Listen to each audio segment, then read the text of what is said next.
Hello दोस्तों, एक बार फिर से बहुत बहुत स्वागत है आपके यूट्यूब चैनल में। चैनल पे पहली बार आए हैं तो सब्सक्राइब करना ना भूलें। आज की ये वीडियो उत्तर प्रदेश टेट प्राथमिक स्तर के 8 जनवरी 2020 के हिंदी पेपर का पूरा सॉल्यूशन होगा। कृपया वीडियो को पूरा देखें। तो जल्दी से जल्दी शुरू करते हैं। प्रश्न नंबर 1, प्रकाशन वर्ष की दृष्टि से डॉक्टर हरिवंश राय बच्चन की रचनाओं का सही अनुक्रम है।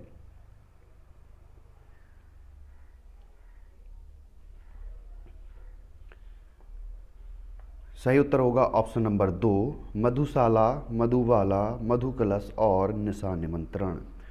मधुशाला का प्रकाशन वर्ष 1935, मधुबाला का प्रकाशन वर्ष 1936 और मधुकलश का प्रकाशन वर्ष 1937 तथा निशा निमंत्रण का प्रकाशन वर्ष 1938 है।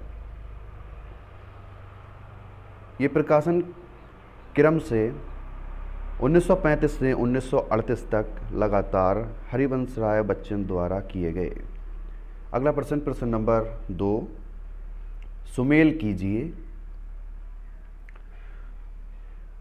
तो सही उत्तर होगा हिंदी साहित्य सम्मेलन 1910 में, काशी नागरी प्रचारणी सभा 1893 में और राष्ट्रीय भाषा प्रचार समिति, जिसे वर्धा कहा जाता है, 1918 में।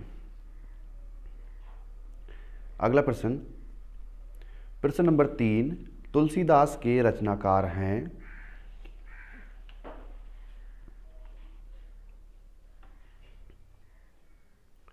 सही उत्तर होगा ऑप्शन नंबर 3, सूर्यकांत त्रिपाठी निराला। तुलसीदास के रचनाकार सूर्यकांत त्रिपाठी निराला जी हैं। ये निराला द्वारा रचित लंबी कविता है। ये निराला कृत रचनाओं में सर्वाधिक कठिन मानी जाती है। निराला द्वारा रचित अन्य रचनाएं हैं अनामिका, परमिल, गीतिका, कुकुरमुत्ता, अणिमा, बेला, नए पत्ते, अर्चना, आराधना, गीत गुंज आदि। अगला प्रश्न, प्रश्न नंबर 4, अन्य से अनन्या आत्मकथा किसकी है।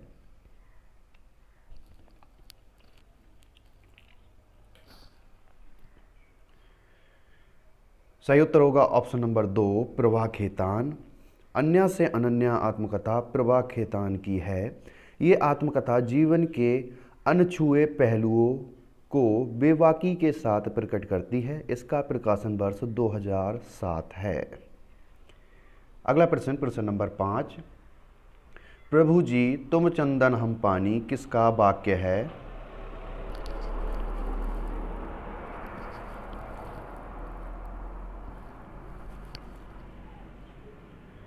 सही उत्तर होगा ऑप्शन नंबर 4, रैदास। प्रभु जी तुम चंदन हम पानी, ये पंक्ति संत काव्यधारा के प्रमुख कवि रैदास द्वारा रचित है। रैदास द्वारा रचित 40 पद आदि गुरु ग्रंथ साहिब में संकलित हैं। रैदास आकाश धर्मा गुरु रामानंद के शिष्य थे। ये प्रसिद्ध कृष्ण भक्त कवियत्री मीराबाई के गुरु माने जाते हैं। अगला प्रश्न, प्रश्न नंबर 6, निम्नलिखित में से कौन सा शब्द तद्भव है।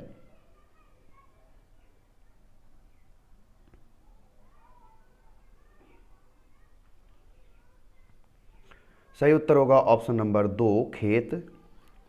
खेत तद्भव शब्द है। इसका तत्सम रूप क्षेत्र होता है। शेष शब्द प्रभु, नाथ और त्रिकुटी तत्सम शब्द हैं। अगला प्रश्न, प्रश्न नंबर 7, निम्नलिखित में से कौन सा शब्द देशज है।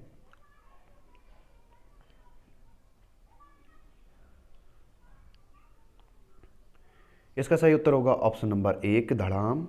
धड़ाम शब्द देशज शब्द है। लाश तुर्की, औरत अरबी और पतलून अंग्रेजी भाषा के शब्द हैं। कुछ महत्वपूर्ण देशज शब्द हैं खिड़की, खिचड़ी, पगड़ी, जूता इत्यादि। ये सभी देशज शब्द हैं। इसका सही उत्तर होगा ऑप्शन नंबर 1, धड़ाम।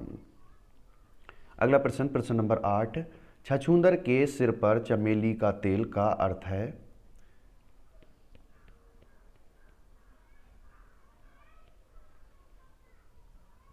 सही उत्तर होगा ऑप्शन नंबर 1, छछूंदर के सिर पर चमेली का तेल। इस लोकोक्ति का अर्थ है अयोग्य व्यक्ति को अच्छी चीज देना। अगला प्रश्न, प्रश्न नंबर 9, ऋग्वेद का संधि विच्छेद क्या है?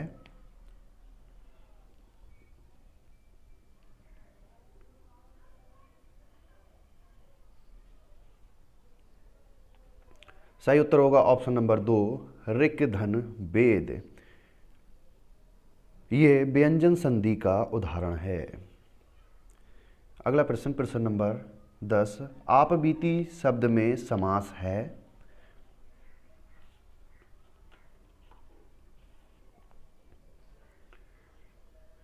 सही उत्तर होगा ऑप्शन नंबर 4, तत्पुरुष समास। आप बीती शब्द में अधिकरण तत्पुरुष समास है। आप पर बीती इसका समास विग्रह है। तत्पुरुष समास का उत्तर पद प्रधान एवं पूर्व पद गौण होता है। तत्पुरुष समास के मुख्यतः 6 भेद होते हैं: कर्म तत्पुरुष, करण तत्पुरुष, संप्रदान तत्पुरुष, अपादान तत्पुरुष, संबंध तत्पुरुष तथा अधिकरण तत्पुरुष। अगला प्रश्न, प्रश्न नंबर 11, घोंसले में चिड़िया है में कौन सा कारक है?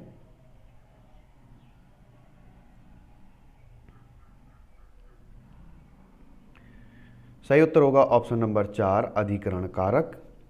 घोंसले में चिड़िया है, इस वाक्य में अधिकरण कारक प्रयुक्त है। संज्ञा का वह रूप जिससे क्रिया के आधार की सूचना प्राप्त होती है अधिकरण कारक कहलाता है। हिंदी में मुख्यतः 8 तथा संस्कृत में 6 कारक होते हैं। अधिकरण कारक का परसर्ग में एवं पर होता है। कारक चिन्ह में और पर होता है अधिकरण कारक का। अगला प्रश्न, प्रश्न नंबर 12,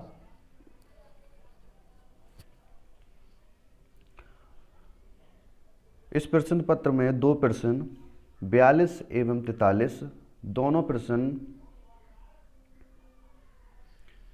गद्यांश पर आधारित प्रश्न थे। तो इसका सही उत्तर होगा, उपयुक्त गद्यांश के आधार पर बताइए कि संसार के सारे वाद सीमित हैं। तो इसका सही उत्तर होगा ऑप्शन नंबर 1, राजनीतिक क्षेत्र तक, गद्यांश के आधार पर। अगला प्रश्न, प्रश्न नंबर 13, उपर्युक्त गद्यांश में गांधीवाद का आधार किसे बताया गया है?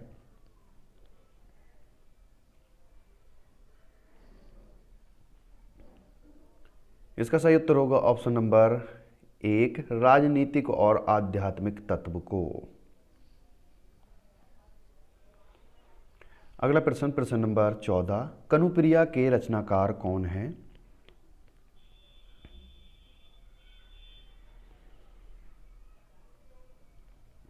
सही उत्तर होगा ऑप्शन नंबर 1, धर्मवीर भारती।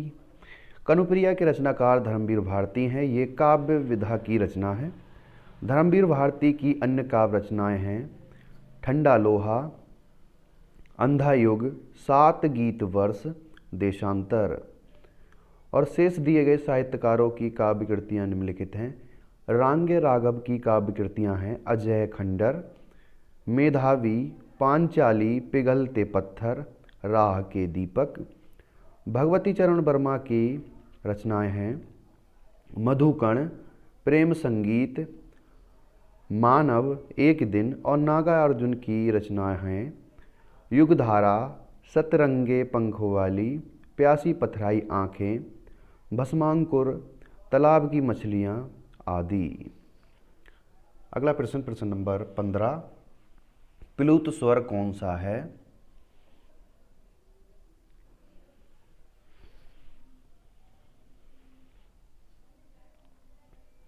सही उत्तर होगा ऑप्शन नंबर 2, ओम। ये एक प्लुत स्वर है। शेष वर्तनी की दृष्टि से त्रुटिपूर्ण शब्द हैं। ह्रस्व स्वर के उच्चारण में जितना समय लगता है प्लुत स्वर के उच्चारण में उसका 3 गुना अधिक समय लगता है। प्लुत स्वर का प्रयोग मूलतः वैदिक भाषा में या नाटक इत्यादि में संवाद लिखते समय पुकारने के अर्थ में किया जाता है। अगला प्रश्न, प्रश्न नंबर 16, प्रयोजन का समानार्थी शब्द नहीं है।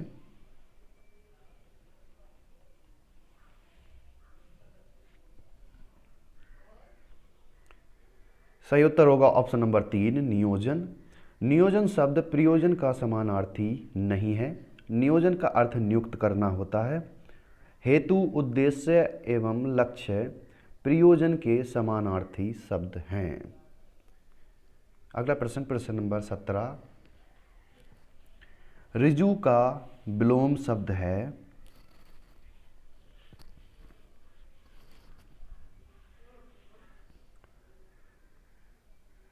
सही उत्तर होगा ऑप्शन नंबर 3, वक्र। सरल, त्रिकोण और सीधा ये सभी ऋजु के समानार्थी शब्द हैं और ऋजु का विलोम शब्द वक्र होता है। अगला प्रश्न, प्रश्न नंबर 18, निम्नलिखित विकल्पों में किस विकल्प में विशेषण का निर्देश अशुद्ध है।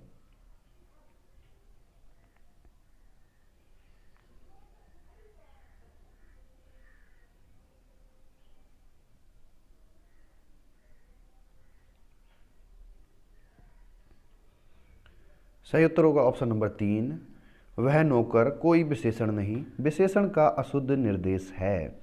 वह सार्वनामिक विशेषण है। विशेषण मूलतः 4 प्रकार के होते हैं, गुणवाचक, सार्वनामिक, संख्यावाचक तथा परिमाणवाचक। वह एक सार्वनामिक विशेषण का उदाहरण है। अगला प्रश्न, प्रश्न नंबर 19, आप भला तो जग भला वाक्य में सर्वनाम के किस भेद का बोध होता है।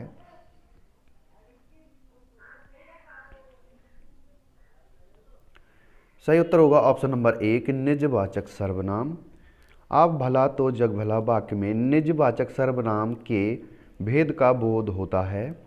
निजवाचक सर्वनाम कर्ता का बोधक है पर स्वयं कर्ता का काम नहीं करता। सर्वनाम के मुख्यतः 6 भेद होते हैं,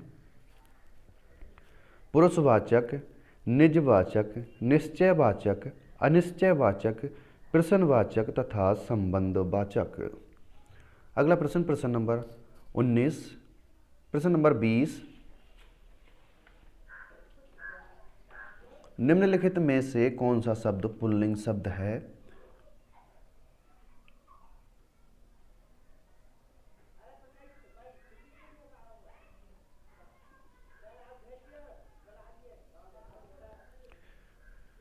विकल्प में दिए गए चारों शब्द चील, कड़ी, सरसों, संतान स्त्रीलिंग शब्द हैं।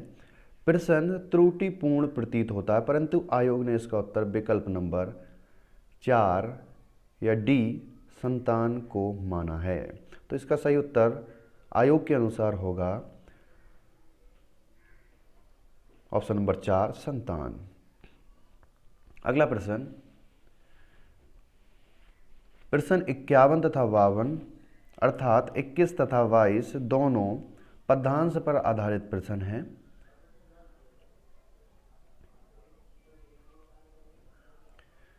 इस पद्यांश में कौन सा रस है। दिया गया पद्यांश था उसमें वात्सल्य रस था। वात्सल्य रस का स्थायी भाव वत्सलता तथा संतान विषयक रति है। उक्त पंक्ति में राम के बाल स्वरूप का वर्णन हुआ है। सही उत्तर होगा ऑप्शन नंबर 2, वात्सल्य रस। अगला प्रश्न, प्रश्न नंबर 22, उपरोक्त पद किस कवि का है।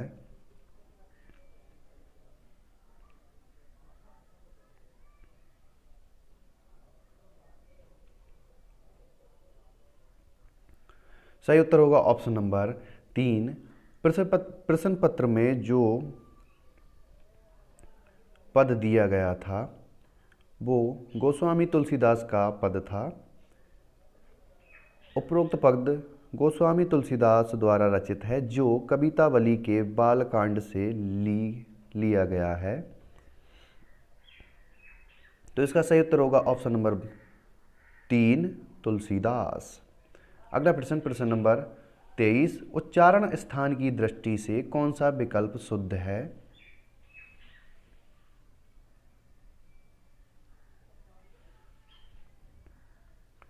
सही उत्तर होगा ऑप्शन नंबर 2 सा दंत्य। सा दंत्य उच्चारण स्थान की दृष्टि से शुद्ध विकल्प है, बाकी अशुद्ध विकल्प है। अगला प्रश्न, प्रश्न नंबर 24, निम्नलिखित में कौन सा कथन अशुद्ध है?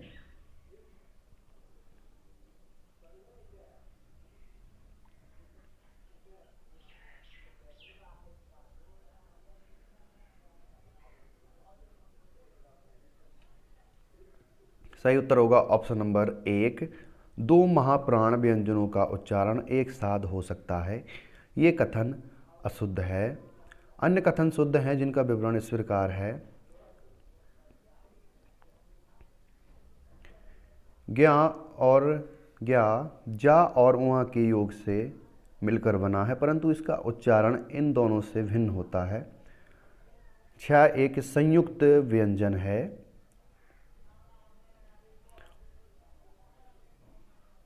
और विसर्ग कंठ वर्ण है। ये तीनों सही हैं और ऑप्शन नंबर 1 अशुद्ध विकल्प है।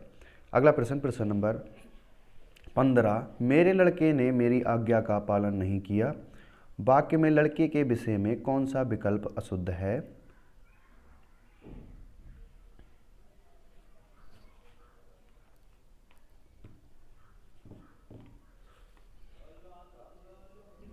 सही उत्तर होगा ऑप्शन नंबर 3 बहुवचन।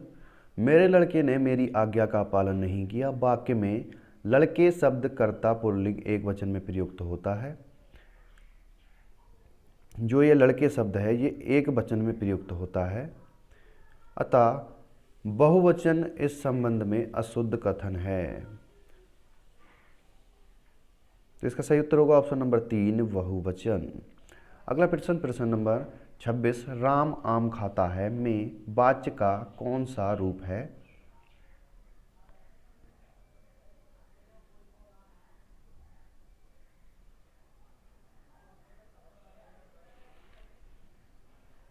सही उत्तर होगा ऑप्शन नंबर 4 कृत्यवाचक।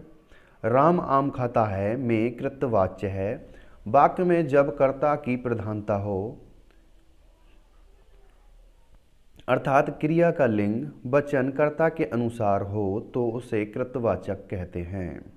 सही उत्तर होगा ऑप्शन नंबर 4 कृत्यवाच्य। अगला प्रश्न, प्रश्न नंबर 27, रहीमन पानी राखिए बिन पानी सब सून, पानी गए ना उबरे मोती मानस चून। इस दोहे में कौन सा अलंकार है?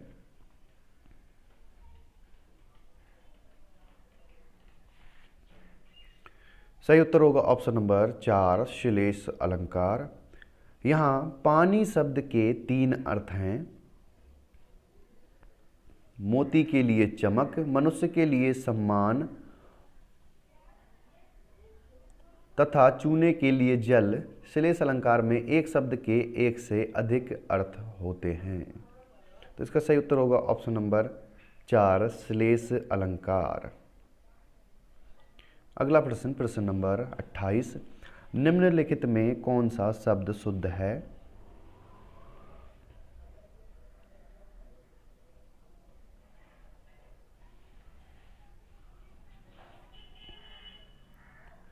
सही उत्तर होगा ऑप्शन नंबर 1 अंगना। अंगना शब्द वर्तनी की दृष्टि से शुद्ध है। अंगना का अर्थ स्त्री होता है। दिए गए अशुद्ध शब्दों के शुद्ध रूप निम्नलिखित हैं। चांद, चांद पे चंद्र बिंदु, चा पर चंद्र बिंदु लगेगा ना कि बिंदी।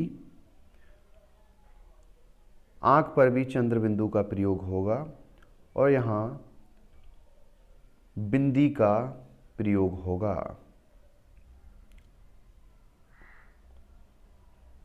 चांद, आंख इन दोनों पर चंद्र बिंदु का प्रयोग तथा यहाँ पर केवल बिंदी का प्रयोग होगा।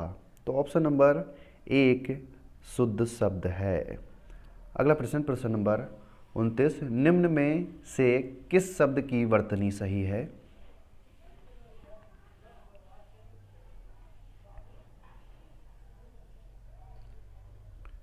सही उत्तर होगा ऑप्शन नंबर 4 सन्निधि। दिए गए शब्दों में सन्निधि की वर्तनी शुद्ध है, शेष सभी शब्द वर्तनी की दृष्टि से त्रुटिपूर्ण हैं। सन्निधि स्त्रीलिंग शब्द है जिससे अलग अलग रखने का काम या पास रखने का भाव प्रकट होता है। तो इसका सही उत्तर होगा ऑप्शन नंबर 4, सन्निधि। अगला प्रश्न, प्रश्न नंबर 30, लास्ट प्रश्न, उपचारात्मक शिक्षण की सफलता निर्भर करती है।